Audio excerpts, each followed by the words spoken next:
І ми повертаємося в студію, і зараз будемо говорити про ті події, які 8 травня сталися в окупованому Криму. Нагадаю, що в місті Судак зранку 8 травня співробітники ФСБ Російської Федерації прийшли з обшуком в дім до голови Судакського регіонального меджлісу кримськотатарського народу Ільвєра Аметова. Після обшуку, де, наскільки ми розуміємо, нічого не було знайдено, вони заарештували і вивезли в невідомому напрямку його сина Амета. Потім хлопця нібито відпустили, потім знову нібито заарештували. Тобто зараз не зрозуміло, що відбувається. І паралельно з цим обшуком відбувся обшук в селі Хапсіхор Судакського району. Там співробітники ФСБ заарештували сина Юсуфа Тороза, і на сьогоднішній момент ми говоримо про те, що Сенвєр Торос знаходиться за межами Криму, є такі чутки. Тому ми і будемо обговорювати зараз цю ситуацію. З нами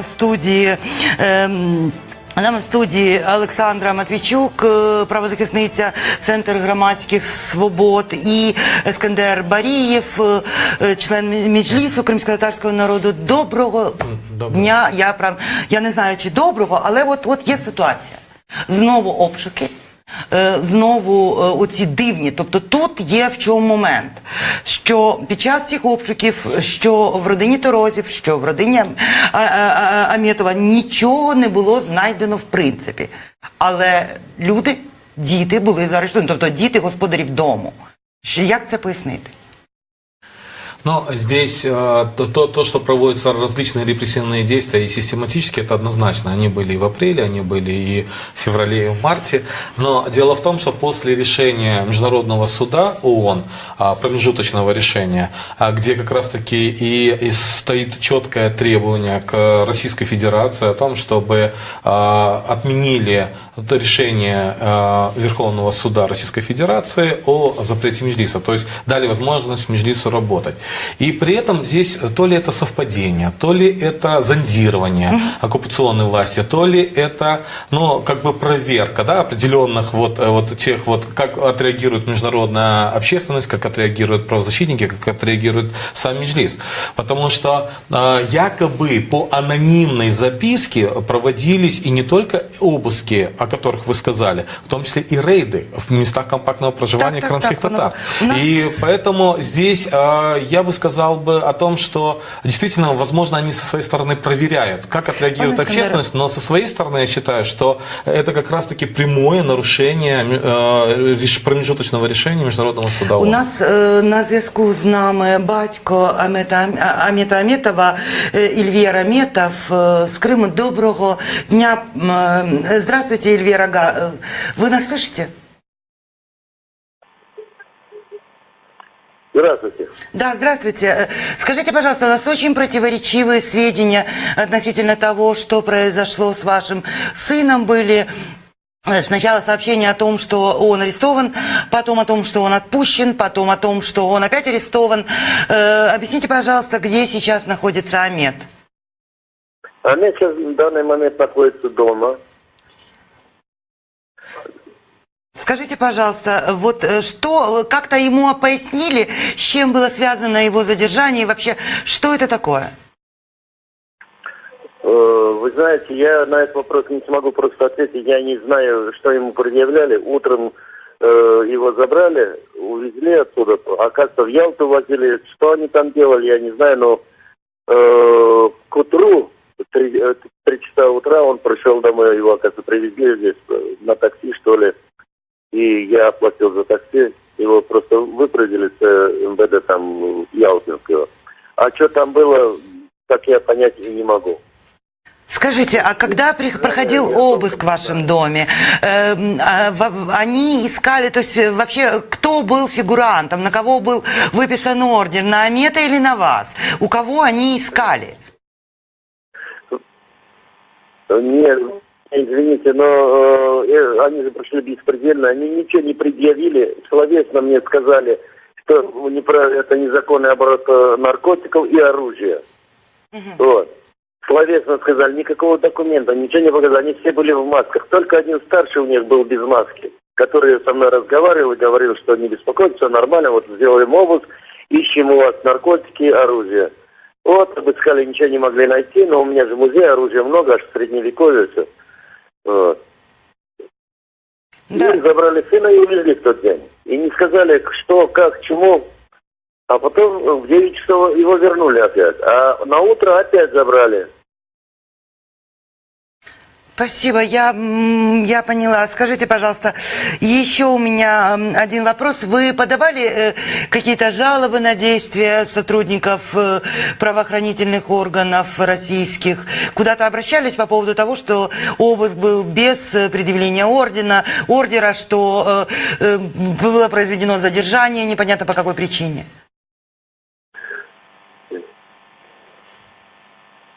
Во-первых, я не знаю, куда обращаться, это раз. Во-вторых, а судьи кто? Ну, это да, это справедливое замечание. Спасибо, Эльвер. Эльвер Аметов, отец Амета Аметова, був з нами на зв'язі. І ми повертаємося до цього питання. Тобто от ми бачимо, прийшли, не зрозуміло чому. Документів нема, не хвилюйтеся, ми зараз пошукаємо і підемо. Що це таке взагалі?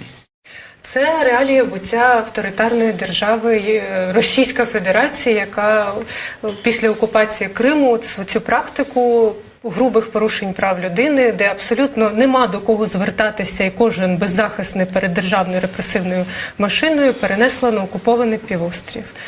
Це, звичайно, дуже складно уявити, в яких тільки умовах зараз живуть 2,5 мільйонів людей, які лишилися в Криму.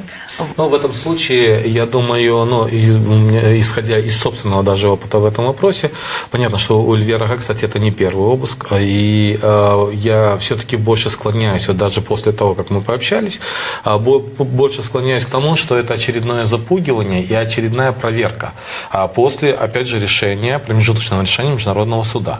Другой вопрос, что делать нам? Вот нам как раз-таки на это нужно очень четко реагировать, и причем реагировать в процессуальном плане. И здесь понятно, что в первую очередь они, и Эльвира Ага это тоже знает, что в первую очередь они должны были представить постановление, да, на основании чего проводится обыск. Во-вторых, они должны были туда пригласить понятых.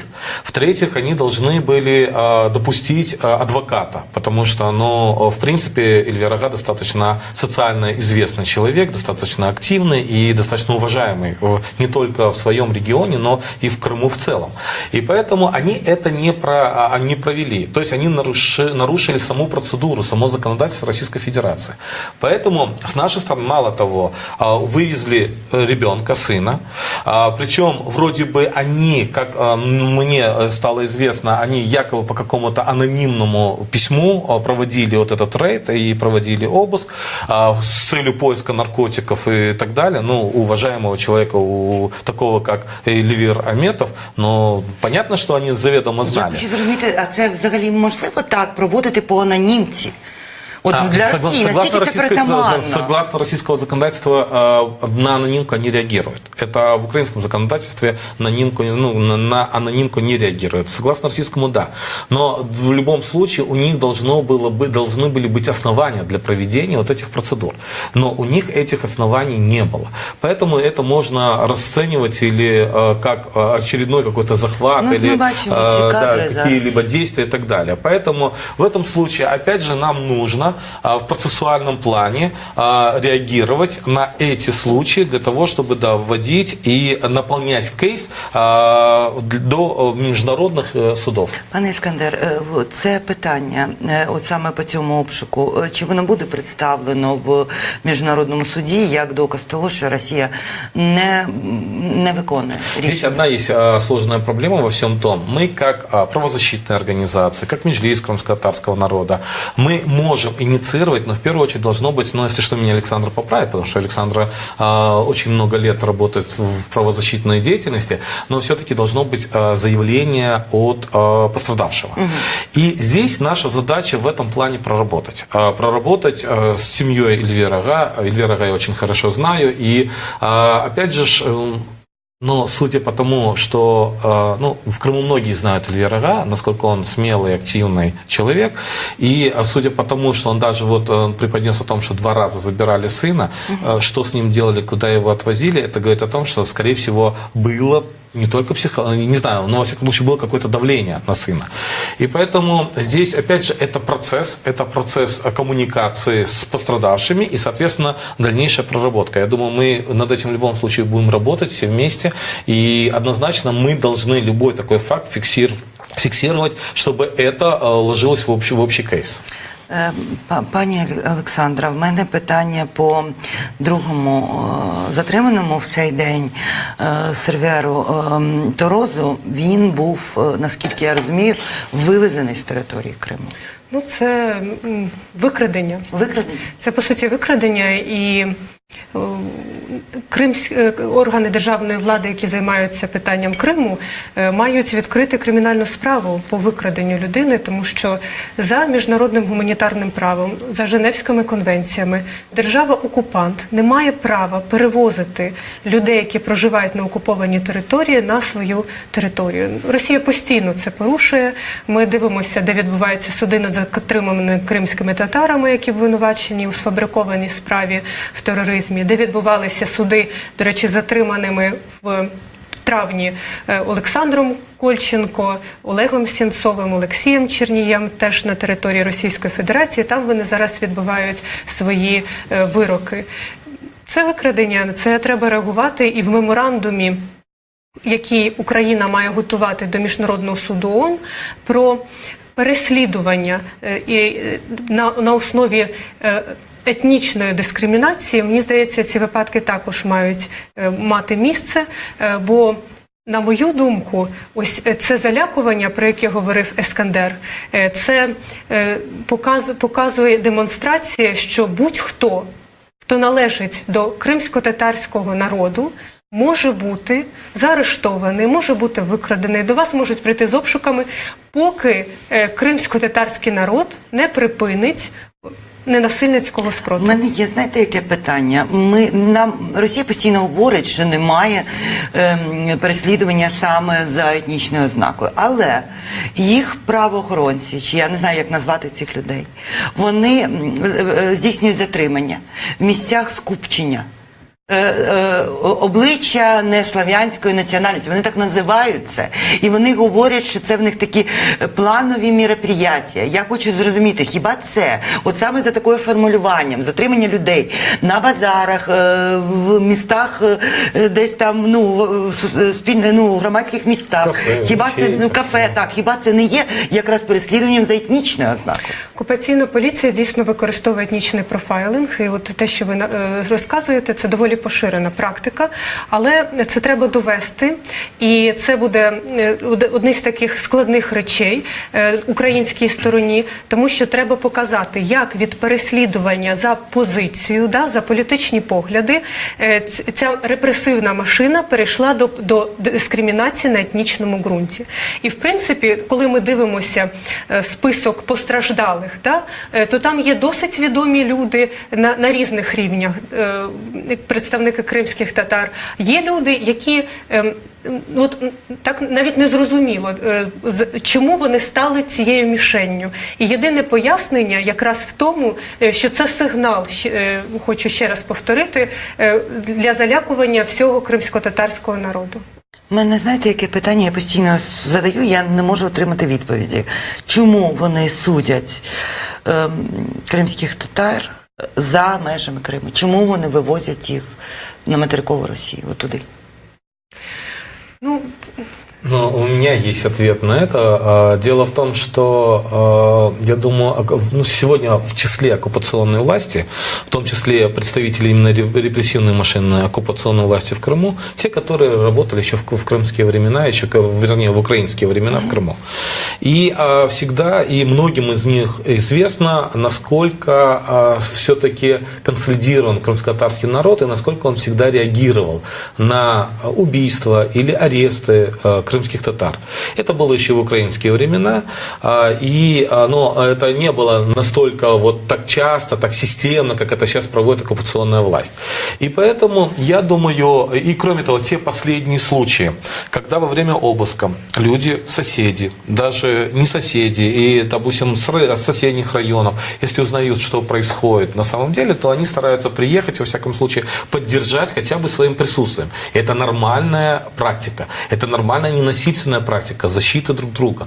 И поэтому, я думаю, они сейчас уже начинают практиковать, если мы берем по серверу ситуацию, практиковать случаи, чтобы вывозить за пределы и проводить там судебные, проводить суды, только с той целью, чтобы туда не могли приехать люди, не могли собраться люди, не могли люди проявить свою гражданскую позицию, которая, по сути дела, является ненасильственной. И это как раз таки, я думаю, они, опять же, опробируют вот такую тактику для того, чтобы не было вот таких вот процессов солідарності, да, внутрі самого народу. Ну, зрозуміло. У нас Богдан Крикливенко, керівник секретаріату Уповноваженого з прав людини, на зв'язку зараз телефоном. Доброго дня, пане Богдане. Доброго вечора. Доброго вечора. Ми тут обговорюємо питання затримання 8 травня в Криму Амета Аметова і Сервєра Тороза і викрадення фактично пана Тороза, вивезення його за межі Кримського півострова. Скажіть, будь ласка, от людина знаходиться за межами Кримського півострова в Краснодарському краї, я так розумію. Чи є можливість дістатися до нього Уповноваженому з прав людини або українським дипломатам, консулам, якось комунікувати з ним? Так, на жаль, ці факти, які ми відслідковували протягом вихідних, які є очевидним свідченням продовження лінії репресій, етнічної і національної дискримінації кримських татар в Криму, вони, на жаль, доводять... Щось у нас зв'язком. Пане Богдане, ви нас чуєте? Щось з зв'язком відбулося. Я сподіваюся, що зараз передзвонять. Я хотіла додати до того, що сказав Іскандер, що тут є ще один важливий момент, який використовує Росія, взагалі навіть до своїх власних громадян. Це політика ізоляції. Для того, щоб людина зламалася, для того, щоб легше пішло це розслідування, щоб обвинувачений визнав свою провину в суді, і, власне, все це було набагато легше, відбувався сам процес фабрикування кримінальної справи. На самому початку до затриманих не допускають адвокатів, не допускають їхніх рідних. І от в Криму ми знаємо, остання хвиля диверсантів, аналогічна ситуація, незалежний адвокат Олександр Попков не може добитися зустрічі з своїм підзахисним вже котрий місяць, да, і там представлений адвокат безкоштовної правової допомоги, який, ми розуміємо, співпрацює з ФСБ і виконує важливу роль. Тобто їм займається на той адвокат, якого хочуть обвинувачувати? Якого взяли родина, якого наняла родина. Слухайте, це вже порушення всього, що тільки можна. І це не один раз відбувається. Я вам нагадаю, що якщо ми говоримо про справу Станіслава Клиха і Миколи Карпюка, яких потім судили в Грозному, то до них не допускали майже рік ні адвокатів, ні консулів. У нас відновився зв'язок з Богданом Крикливенко. Пане Богдане, ви нас чуєте? Так. Так, і от питання, чи можуть дістатися до затриманого Тороза, який перебуває в Краснодарському краї, українські або уповноважений з прав людини, або українські дипломати, хтось з українських офіційних особ? Особисто працівників нашого офісу, і уповноваженого з прав людини, немає можливості дістатись виключно через нашу систему взаємодії з російськими колегами, але поки що реакції від них у нас немає ніякої, тому, звичайно...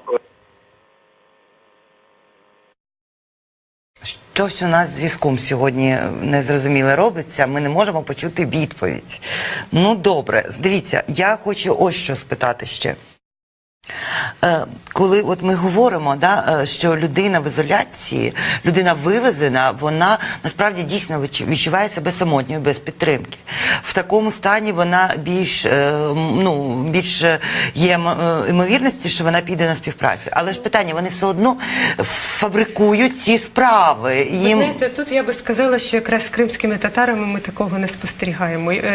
Так, як поводилися на суді на Ростові-на-Дону кримські татари, нещодавно Руслан Зейтулаєв отримав 12 років, це приклад стійкості, приклад героїчності, і це викликає повагу, я думаю, навіть у тих, хто ці справи фабрикує, якщо вони на неї здатні на повагу.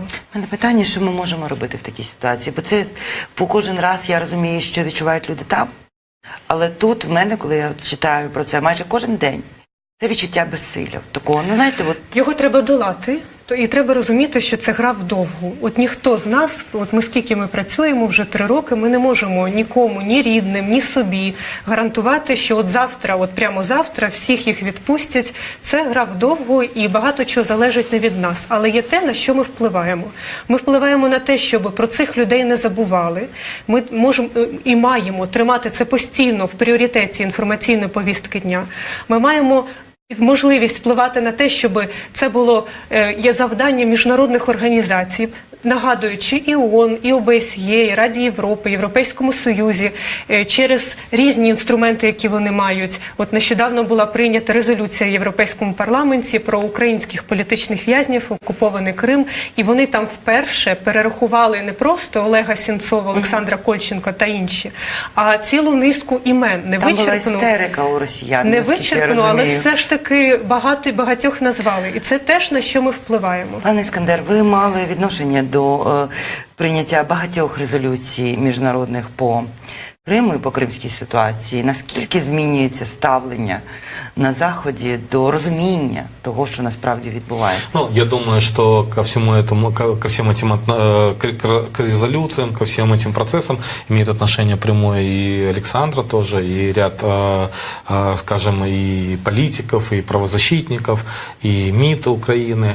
Однозначно, скажем, какую роль несут или какую роль играют эти резолюции? Понятно, что людям, у которых близких арестовывают, люди, у которых близкие пропали, или исчезли, понятно, что когда мы говорим, что принята резолюция Генеральной Ассамблеи ООН, или резолюция Европарламента, или решение Международного суда, однозначно они хотели бы уже на следующий день увидеть своих близких. Но правильно Александра сказала, что это игра в долгую, когда действительно нужно нам заставить Российскую Федерацию выполнять эти резолюции. Потому что, допустим, резолюция Генеральной Ассамблеи ООН, она носит в первую очередь рекомендательный характер. И то, что Российская Федерация не проголосовала за эту резолюцию, она и заявляет, что она может и не выполнять ее. С другой стороны, это официальный документ ООН. И уже в системе и в документах ООН может или уже используется, что Россия является страной-оккупантом, что Крым это оккупированная территория. Это важно, потому что тогда есть больше оснований ссылаться на 4-ю Женевскую конвенцию, где есть определенные ограничения для страны-оккупанта или определенные права, я бы даже так сказал. Но я думаю, что как раз-таки последовательные эти решения международные и последовательное или системное невыполнение со стороны страны-оккупанта, они дают больше повода и больше возможностей к тому, чтобы санкции в отношении страны-оккупанта не только продлевались, но и усиливались. И поэтому я считаю, это достаточно позитивный факт. Другой вопрос, что по последнему решению Международного суда, который имеет обязательное, Российская Федерация в обязательном порядке должна принять решение, или то, о чем мы говорили совершенно недавно, комитет министров Совета Европы принял решение, принял резолюцию, которая также, в принципе, носит обязательный характер. Но Российская Федерация всячески, мы видели реакцию МИД Российской Федерации, в частности, по последнему, по комитету министров.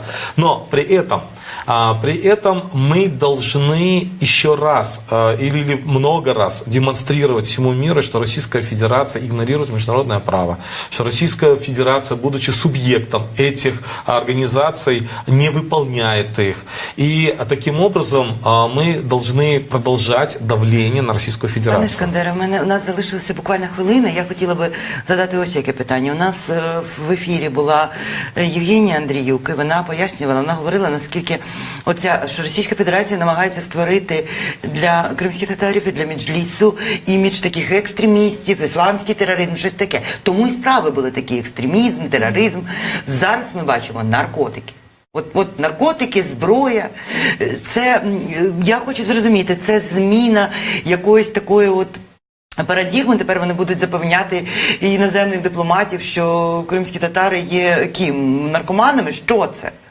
Ну, здесь как раз очень хороший вопрос. Я сразу вспомнил во время вопроса то, что вот активисты национального движения еще в советские времена, первая их, ну так скажем, отсидка, да, или вот те суды, по которым они их сажали в тюрьмы, это за мошенничество в основном было. То есть вот такие подставы были.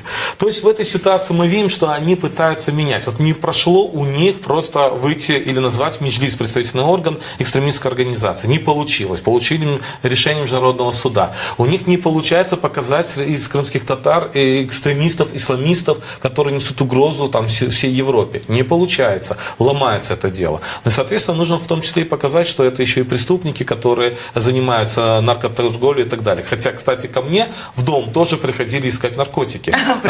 Заведомо все в Крыму знали, что у меня в априори быть не может наркотиков. У нас дуже мало часу, а я хочу, щоб пані Олександра, представте, будь ласка, акцію, яка відбудеться завтра, бо це важливо. Травень – це такий місяць в Криму багатий на негативні події, на арешти, на обшуки і на такі речі, щодо яких ми завтра виходимо. 11 травня об 11 годині біля метро Хрещатик волонтери кампанії Let My People Go, яку вже третій рік проводить Євромайдан СОС, хочуть нагадати українському суспільству про третю річницю кримських терористів, першої четвірки кримських терористів. Це Олег Сенцов, Олександр Кольченко, Олексій Черній. Єдиний, хто зараз знаходиться на свободі, це Геннадій Афанасьєв. І це така демонстрація, що попри травневі свята, попри Євробачення, для нас тема політв'язнів, вона завжди в пріоритеті.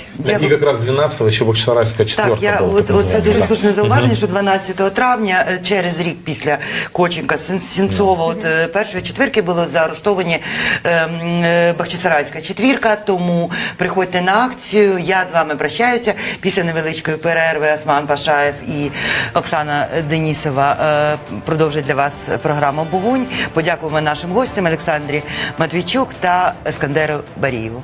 На все добре.